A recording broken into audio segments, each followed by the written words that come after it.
Programming is at a dramatic inflection point. I mean, if you look back at the history of software development, we went from those heroic solo developers Right. to large specialized teams, driven by projects like those at NASA.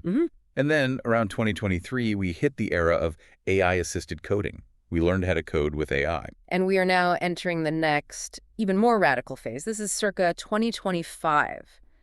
The core role of the developer, it just shifts entirely. How so? It's no longer about a single human writing code or, collaborating line by line with a tool like Copilot. It's about a single developer managing the output of many highly autonomous AI agents. So you're not a coder anymore. You're transitioning from being a coder to being an agent manager. Exactly. And the sources we pulled for this deep dive, they really focus on the tools making this happen right now. Specifically, a tool called Claude Code. It's presented as a low-level, kind of unopinionated command line tool for this agentic coding. It's flexible, which is great, but to turn it into a high-productivity platform, you really need a system. And that's our mission today. This is for you, the future agent manager, to understand the new meta skill that's required to succeed here. And that skill is context engineering. Right. We're looking at how developers who master this are seeing objective and subjective productivity gains of up to 2.5 times compared to traditional development. That's a huge number. It is. And the core insight from AI native places like StockApp is that the whole metric for success has changed. Good code is now just a side effect of good context. That 2.5x leap is, it's almost unbelievable, but the data seems to back it up. It does. StockApp, for instance, reported their developers were pushing something like 10.6 successful pull requests per person per week. Yeah. The industry average is closer to 1. Yeah, and subjectively, they reported those productivity gains at around 2.5 times better than manual coding, and crucially, about 2 times better than companies that just bolted AI tools onto their old processes. Okay, so why? To understand why that leap is possible, you have to get this paradigm shift. You do. We've all been so focused on prompt engineering writing, that one perfect instruction. But that completely fails when you have an autonomous agent trying to execute a multi-step plan. So what's the new challenge? The core challenge becomes context engineering.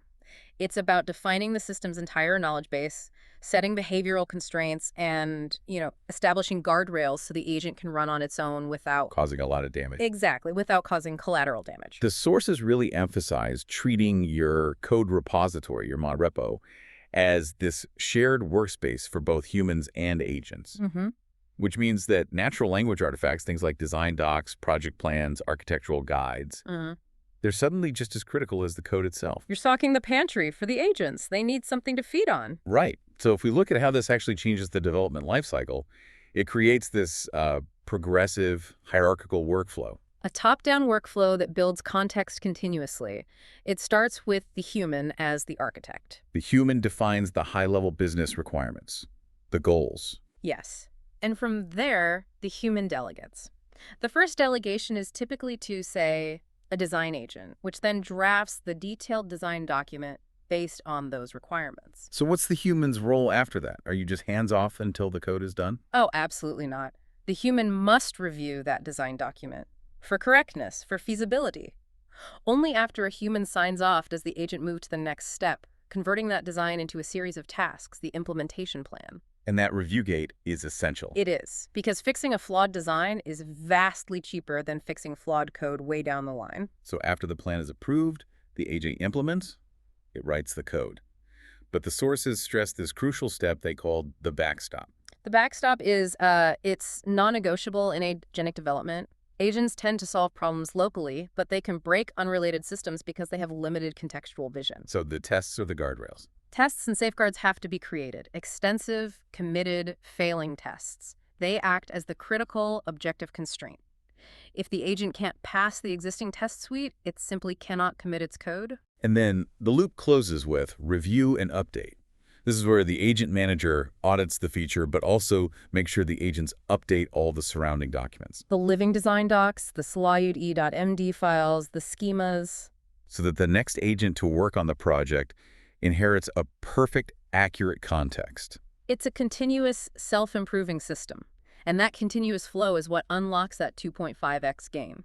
Okay, so let's unpack this. If context is the currency, how do we actually create and manage that within a tool like Claude Code? The central mechanism is this special file called CLAUDE.md. You should think of this as the agent's personalized instruction manual for that specific repository. Oh, okay. Claude Code automatically pulls this file into context at the very start of any session, so the agent's first thought is shaped by those constraints. So it's the perfect place for project-specific rules. Not just what to build, but how to build it. Exactly. Things like core utility functions, build processes, how to run the test suite. Precisely. You can document common bash commands, specific repository etiquette, or any, non-standard behaviors you want Claude to know about. And it seems pretty flexible. It is. You can place this file in the root or in parent or child directories, which is critical for managing context in these huge monorepos. You can even generate a starter file really quickly using the init command. So if this file is this constantly refined piece of engineering, how often do teams actually dedicate time to maintaining it? What happens when it drifts out of sync with the code? That is the primary challenge for the agent manager. It has to be treated as a first-class citizen, just like your infrastructure as code. So what do you do? Teams often automate the maintenance, or they designate specific agents to audit the documentation periodically. When it drifts, the agent relies on outdated assumptions, and that leads to incorrect tool usage or, code that gets rejected. And you can enforce it. Yeah. To enforce adherence, teams often run these CLAUDE.md files through a prompt improver, or, more simply, they add emphasis. Things like important or you must to ensure the agent gives those instructions maximum weight. Now let's pivot to control and safety. This tool is operating directly in your terminal. It can write files, it can execute bash commands. That's a little scary. It can be, and this is where the inherent conservatism of Claude Code comes in. It requires explicit permission for any system-modifying actions. That's its gatekeeper function. Code will ask for approval. By default, yes. It will ask before writing a file or executing a command. So as the agent manager, how do you manage that friction when you want to delegate a large but safe task? You manage permissions. You can use the permissions command or edit the settings files directly to pre-approve certain actions. Like what? For example, allowing edit lets the agent modify files on its own, or you can get really granular with something like bash, git commit. Oh, that's interesting. It allows the agent to commit code without constant supervision, but restricts it from accessing, say, sensitive production tools. That granularity is just critical for safety. And speaking of tools, it inherits your bash environment. But if you have custom CLI tools, say a proprietary deployment script. The agent won't know it exists. Right. Unless you explicitly tell it about them or ask it to run the help command on that tool. That's right. The agent needs documentation for your local infrastructure. You can also extend its capabilities using something called the Model Context Protocol, or MCP, to integrate external systems like specialized testing frameworks. Okay, let's move into the actual daily work, the successful workflows that are defining this new era. The first one is explore, plan, code, commit. This is especially for non-trivial problems, and this workflow is all about managing computational resources strategically. So you tell it to read all the files. But you explicitly tell it not to start coding yet. Then you ask it to form a plan. This prevents the agent from rushing into some shallow, suboptimal solution. And this is where those trigger phrases come in. Yes. Think hard, or even ultra-think. These phrases signal the model to allocate a progressively higher computational budget for planning and evaluation. So you are literally paying compute for more thorough internal deliberation. Exactly. It's a great way to force the system to analyze implications before it starts writing code you might just have to throw away. Another powerful pattern is test-driven agentic development, or TDD. This is highly effective. Claude performs best when it has a clear, objective constraint to solve against. It's so interesting that we're instructing this non-sentient system, to fail first. Is that the secret? Giving it a clear objective to solve for. It is. The goal is certainty. The workflow dictates instructing Claude to first write comprehensive tests. You confirm these tests fail, you commit the tests, then you instruct Claude to write code only to make those committed tests pass. It just iterates until the suite is green. And that gives the agent manager total confidence. Total confidence in the output. And for front-end, or visual work, there's the code, screenshot, result, iterate workflow. Right, you give Claude visual targets. Maybe you drag and drop a mock-up image into the terminal. Then, using tools like the Puppeteer MCP, Claude can take screenshots of its live implementation. And iterate the code until the visual result matches the mock. And that iterative refinement is so critical for quality. The output often improves significantly with just 2 or 3 cycles. It mirrors how a human designer polishes their work, but at machine speed. This brings us to where the truly revolutionary gains are happening: specialization and ensembles, the multi-agent workflows. Why do single agents underperform if they have all the context? Single agents, they sort of struggle to separate context effectively for different roles. Right. A single agent trying to be the coder, the reviewer, and the tester all at once will get confused. So you need a verification loop.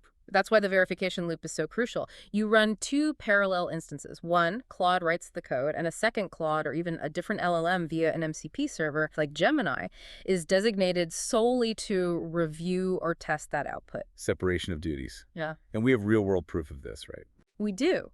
StockApp found that when they ran this loop, the second model, Gemini in this case, was significantly better at preemptively finding security issues and subtle bugs than the Claude instance that wrote the code. And if you have truly independent tasks on the same repo, developers are using tools like Git work trees. Which, to put it simply, allows the agent to check out isolated workspaces of the code at the same time without interfering with the main branch. It enables true parallel execution. The complexity of managing all that manually must be huge. It's prohibitive, and that's why we're seeing the rapid rise of these meta-programming frameworks that automate the orchestration. Right, like SuperCLAUDE. It provides a configuration layer with dozens of slash commands and specialized agents, like a PM agent for ticketing or a deep research agent. Or look at the awesome Claude Agents framework. This sets up an entire orchestrated AI development team. So maybe 24 specialized agents, a tech lead orchestrator, a code archaeologist.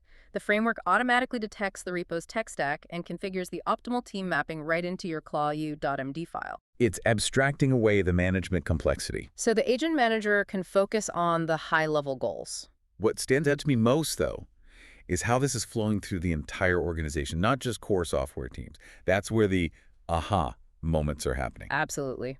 Let's look at the data infrastructure team's experience. This is a complex systems task. Right. When their Kubernetes cluster started failing, it was a crisis. They didn't have time to wade through logs or wait for the networking specialist. Instead, they fed screenshots of the dashboard and error logs directly into Claude Code. The visual context, combined with the agent's ability to analyze system configuration, allowed it to diagnose the problem instantly. Which is what? A subtle IP address exhaustion issue on a specific pod. More importantly, it provided the exact bash commands to fix it, completely bypassing the need for a specialized human. That's phenomenal. Solving infrastructure issues with a screenshot. It really is. And on the other end of the spectrum, you have growth marketing, a traditionally non-technical team. A single team member there built an agentic workflow using 2 subagents, one for headlines, one for descriptions. They generated hundreds of varied Google Ads variations in minutes, 10 times the creative output. which enabled exponentially faster A/B testing and iteration. And the story from the legal team is just remarkable. A non-developer built a functional predictive text accessibility app in 1 hour for a family member with speaking difficulties. It just validates the potential for non-developers to achieve really meaningful results by being an effective agent manager. We're also seeing it in highly technical areas, like security engineering. They reduced incident resolution time from, 10 or 15 minutes down to 5? Down to about 5 minutes, yeah, just by instructing Claude to trace control flow through stack traces. And for product designers, implementing large state changes or turning a mock-up into a prototype is now 2 to 3 times faster. So what does this all mean for you, the developer who is now the agent manager? The key, it seems, is iteration and specificity. You need to treat Claude as an iterative partner and course correct early and often. The success rate drastically improves with specific instructions, not just vague intent. And you have to manage the process actively. You mentioned course correction tools. Right. You always enforce a plan before coding. But if the agent starts going rogue during a tool call or a file edit, you can hit the escape key to interrupt it immediately and redirect its plan. So you have direct control. You can even double tap escape to jump back in history and edit the prompt you just provided. That level of managerial control is what defines your success. The ultimate takeaway here is that the developer's core skill has shifted from coding syntax to managing complexity. The job is defining context, managing agents, and auditing their work. It is. We've seen how AI increases productivity exponentially. But given the immense power and the potential blast radius of agentic mistakes, the deepest expertise you hold, your domain knowledge, the business rules, is now required to define the rule set and audit the work. So you, the agent manager, need to be thinking 6 months out. You're building systems for a model that's going to be exponentially more capable tomorrow. What context and what definitive safeguards? What specific CLAUDE.md files and robust TDD patterns will you put in place today to ensure quality when the agent you manage becomes that much faster and more autonomous? That's the work that requires your deepest human expertise.